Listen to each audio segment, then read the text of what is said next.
Welcome to American National Government. In this course, you will discuss the purpose, structure, and evolution of United States government. I'm Jordan O'Connell, History and Government Instructor at Northeast Iowa Community College.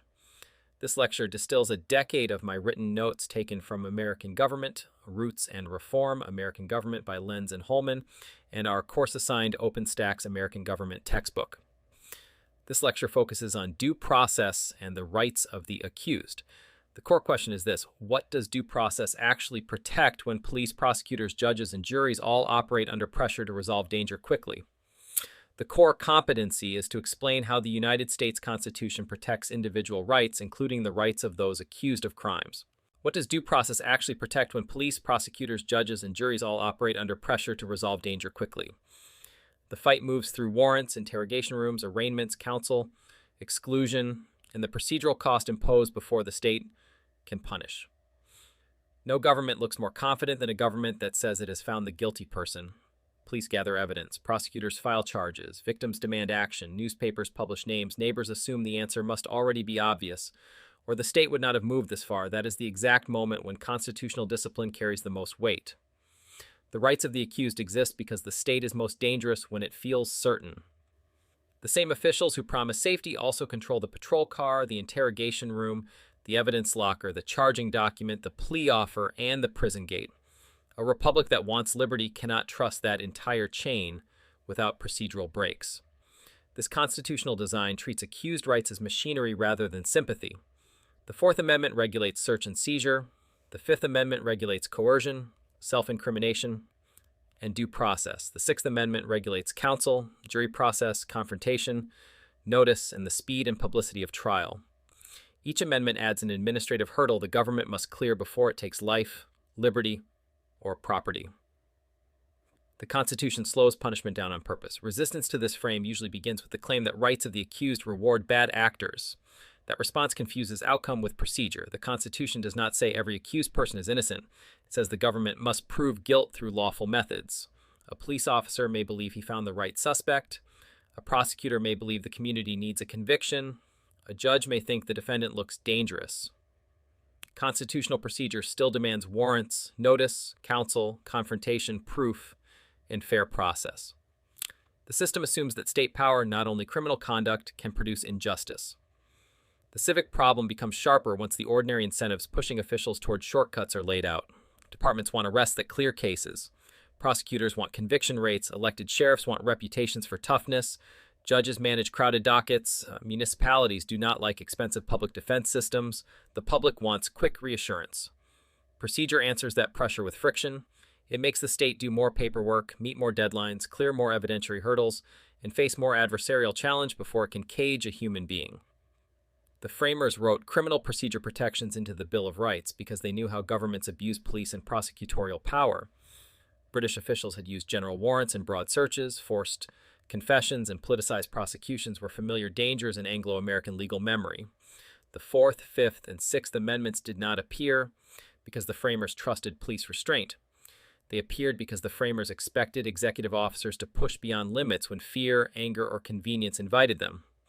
The Fourth Amendment targets unreasonable searches and seizures and ties many searches to the warrant requirement, probable cause, oath or affirmation, and particularity. Those words do work. Particularity means an officer cannot rummage everywhere on a vague claim of suspicion. Probable cause means the state needs more than a hunch. A warrant signed by a neutral magistrate inserts outside review between the officer's suspicion and the citizen's home, papers, or person. The amendment does not ban all searches. It refuses unchecked searches. The Fifth Amendment adds a second set of brakes. It protects against compelled self-incrimination, bars double jeopardy, and requires due process before deprivation of life, liberty, or property. Due process sounds abstract until one watches the state take property, deny liberty, or push a confession out of an exhausted suspect. Then the term becomes procedural concrete. Did the state give notice? Did it allow counsel? Did it force testimony? Did it follow lawful steps? Due process means the government must govern through fair procedure even when the target is unpopular. The Sixth Amendment then structures trial itself: counsel, speedy trial, public trial, impartial jury, notice of accusation, confrontation of witnesses, and compulsory process each prevent a different abuse. Counsel prevents the state from bringing lawyers against the unrepresented poor and calling it fairness. A speedy trial prevents officials from punishing through delay alone. Public trial limits secret prosecution. Impartial jury blocks outright stacking of the fact finder. Confrontation forces the accuser and the evidence into open contest. Originally, many of these protections bound only the federal government. The 14th Amendment and later incorporation changed that. Once the Supreme Court applied major criminal procedure protections against the states, local police stations, county jails, and state trial courts had to reckon with national constitutional floor rules. That shift nationalized procedure because local abuse had proved too persistent to trust to local correction alone. A different system was possible. Government might have favored efficiency first and left most restraint to legislatures or local custom. Some countries do structure criminal process differently. The United States chose more friction. That choice slows prosecution and sometimes frustrates victims and officials. It also recognizes that a wrongful conviction, coerced confession, or illegal search injures the whole constitutional order and damages public confidence in lawful punishment. Anglo-American criminal procedure carried these conflicts long before modern doctrine gave them famous case names. British use of general warrants and writs of assistance taught the founders how easily search power turns into political power. The Fifth Amendment's protection against compelled self-incrimination reflected distrust of forced confessions and inquisitorial pressure. The Sixth Amendment's guarantees of counsel, confrontation, notice, and speedy public trial answered older abuses in which rulers detained, charged, and judged through lopsided procedure. For much of the 19th century, though, these guarantees bound only the federal government. Barron v. Baltimore kept the Bill of Rights out of most state criminal process, which meant county sheriffs, local magistrates, and state prosecutors still operated under uneven local rules. The 14th Amendment and later incorporation cases such as Mapp v. Ohio, Gideon v. Wainwright, and Miranda v. Arizona nationalized basic restraints because local criminal justice had shown how quickly efficiency, fear, and habit could swallow procedure. A police officer at a scene makes rapid choices about stop, frisk, search, arrest, and interrogation.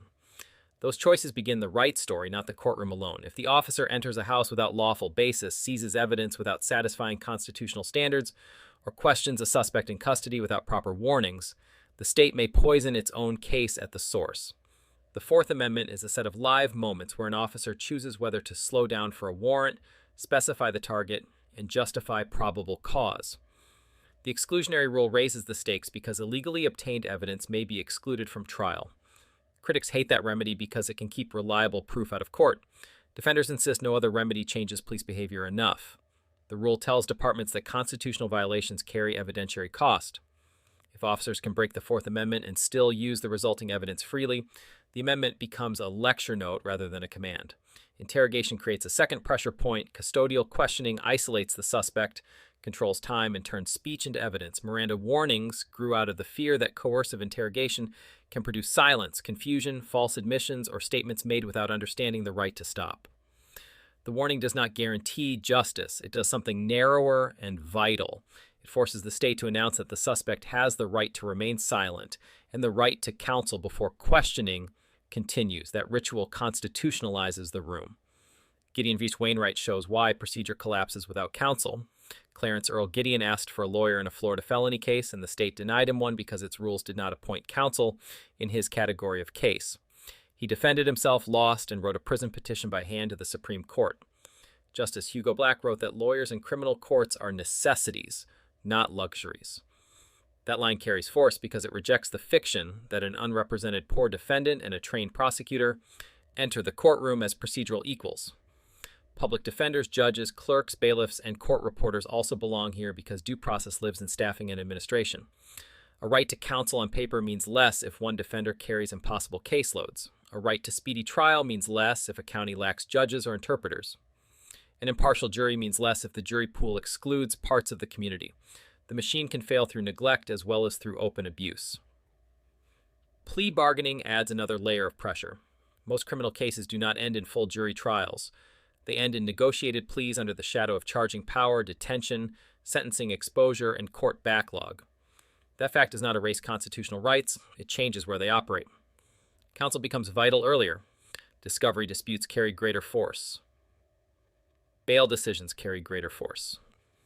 A defendant held in jail may plead out to escape pretrial misery even while asserting innocence. Procedure therefore shapes outcomes long before a jury hears opening statements. Political incentives surround criminal process at every stage. Elected prosecutors campaign on conviction and toughness. Legislators write mandatory penalties. Police unions defend officer discretion. Victims and communities seek order after harm. Civil libertarians warn that panic turns due process into paperwork nobody wants to pay for. The rights of the accused survive inside that pressure only if courts, lawyers, juries, and citizens insist that state power must clear the hurdles even when the defendant inspires no public affection. Clarence Earl Gideon's handwritten petition entered the Supreme Court from a Florida prison cell and carried a blunt claim: the state tried a poor man for felony theft without providing counsel. In that paper fight, the word that Kerry forced was Justice Hugo Black's necessities. The court chose that word to block any suggestion that a lawyer was a courtesy for the respectable. Necessities, not luxuries, told every state court that felony prosecution without defense counsel was a structural imbalance, not a regrettable local budget choice. Miranda arose from another closed room. Ernesto Miranda's confession came after custodial interrogation, in which police controlled the time, the exits, and the record. The Fifth Amendment phrase, "shall be compelled," became the weapon. The court used warnings to force the state to announce the suspect's rights before continuing questioning. That was not civics theater. It was an attempt to cut coercion into the transcript before prosecutors could call the statement voluntary and move on. The exclusionary rule carries the ugliest public cost because it suppresses evidence people may believe proves guilt. That is why it works as a sanction. If illegally seized evidence remains usable, the Fourth Amendment becomes a decorative promise. Weeks versus United States in 1914 and Mapp versus Ohio in 1961 converted unlawful search into litigation loss. Departments, prosecutors, and judges all had to price constitutional violation into the case file. Due process keeps all of these rooms connected. Everyone praises fair procedure in the abstract. Far fewer officials praise it when it delays punishment, funds defense lawyers, requires interpreters, or produces hearings for people the public already distrusts. That resistance is the whole point of the source language. The rules were written for the moment when the state wants speed more than restraint. The rights of the accused do not sit at the edge of constitutional government. They sit at the center. They tell us whether the state may use force first and justify itself later, or whether the state must justify itself before it seizes, searches, questions, convicts, and punishes. A free society cannot answer that question with faith alone. It answers with procedure. The harder question is what kind of government these rights create.